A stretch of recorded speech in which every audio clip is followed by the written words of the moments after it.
विशेष वार्ता है मुख्य रूप से सरदार वल्लभ भाई पटेल जी की 150वीं जयंती मनाने का जो भारत सरकार ने और हमारे भारतीय जनता पार्टी ने, राज्य सरकार ने और हमारी पार्टी ने संकल्प लिया है, उस पर वार्ता करने के लिए, प्रकाश डालने के लिए हम इकट्ठे हुए हैं।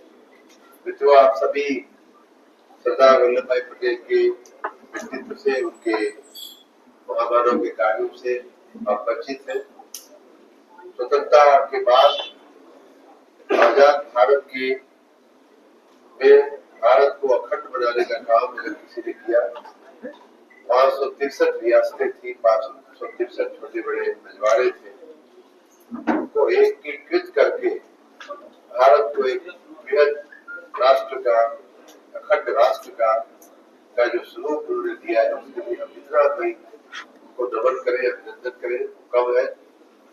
इतना ही नहीं, स्वतंत्रता संग्राम में भी उनकी बहुत बड़ी भूमिका रही है। अनेक जो गांधी जी के सत्याग्रह है, उनके प्रमुख कर्ता जो है वो सरदार पटेल हुआ करते थे। उदाहरण के रूप में मैं खेड़ा जिले का जिलाधिकारी रहा, जहाँ से वो आते थे। बाद में वो जिला आनंद जिला का विभाजन होकर के बन गया, उनका जहाँ निवास पड़ता है अवसर। खेड़ा सत्याग्रह के नाम से एक सत्याग्रह बड़ा प्रसिद्ध अनेक स्वतंत्रता के आंदोलनों में उन्हें आंदोलन हुआ करता था। और मुझे व्यक्तिगत रूप से वहाँ के गांव की जो कहानियां और वार्ताएं चलती है, उसका मैं साक्षी रहा हूँ।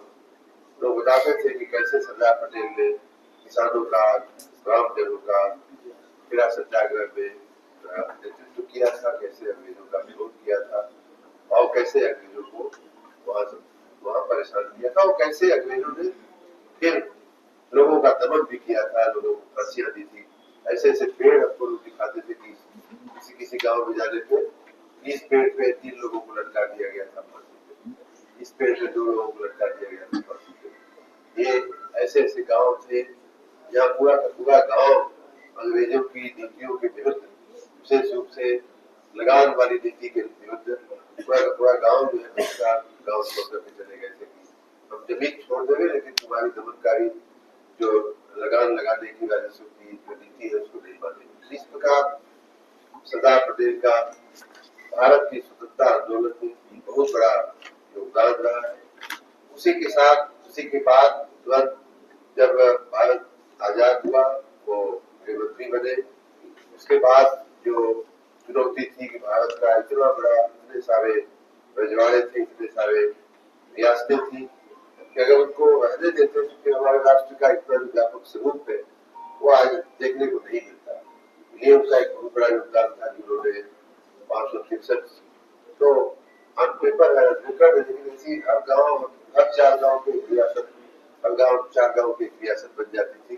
तो ऐसे हजारों की संख्या में रहे होंगे, सबका एकीकरण करके हमको, आपको एक अखंड भारत जो दिया उन्होंने, उसके लिए पूरा राष्ट्र आने वाले सभी पीढ़ियां हम लोगों की उनके प्रति कृतज्ञ रहेगी। उसी कृतज्ञता को व्यक्त करने के लिए उनका जन्मदिन जो है वो हम लोग इस बार विशेष रूप से मनाने का प्रयास कर रहे हैं। वैसे ये पूरा अभियान जो है माननीय प्रधानमंत्री जी के निर्देश पर, उनके प्रेरणा से, उनके नेतृत्व में आगे बढ़ने वाला है, बढ़ रहा है। और माननीय मुख्यमंत्री जी योगी आदित्यनाथ जी के नेतृत्व में हम सबका